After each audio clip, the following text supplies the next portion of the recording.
Hello, ഇന്ന് നമുക്ക് വളരെ എളുപ്പത്തിലൊരു രസം ഉണ്ടാക്കിയെടുത്താലോ?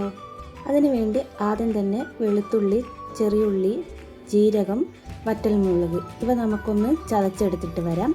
അതിനുശേഷം എണ്ണയിലോട്ട് കടുകിട്ട് കൊടുക്കാം.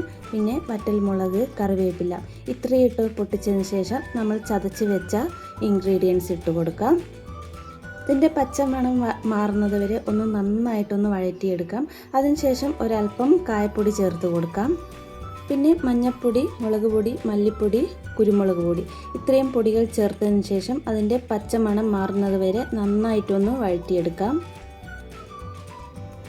പൊടിയുടെ പച്ചമണം മാറിയതിന് ശേഷം കട്ട് ചെയ്ത് വെച്ച തക്കാളി കൂടെ ചേർത്ത് വെച്ചിട്ട് അത് നന്നായിട്ട് ഒന്ന് വഴറ്റിയെടുക്കാം.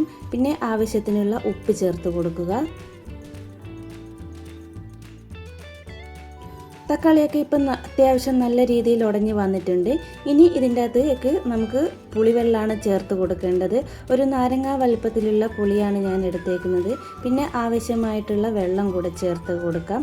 ഇത്രയേ ഉള്ളൂ കേട്ടോ പരിപാടി. വളരെ എളുപ്പത്തിൽ തന്നെ ചേർത്തെടുക്കാം. ഇനി ഇതിനെ നന്നായിട്ട് ഒന്ന് തിളപ്പിച്ചെടുക്കാം. ലാസ്റ്റിൽ കുറച്ച് മല്ലിയില കൂടെ ഇട്ട് കൊടുക്കുക. അപ്പോൾ പെട്ടെന്ന് തയ്യാറാക്കിയെടുക്കാൻ പറ്റുന്ന ഒരു റെസിപ്പിയാണ്. ഇഷ്ടപ്പെട്ട് കഴിഞ്ഞാൽ എല്ലാവരും ഒന്ന് ട്രൈ ചെയ്ത് നോക്കണേ.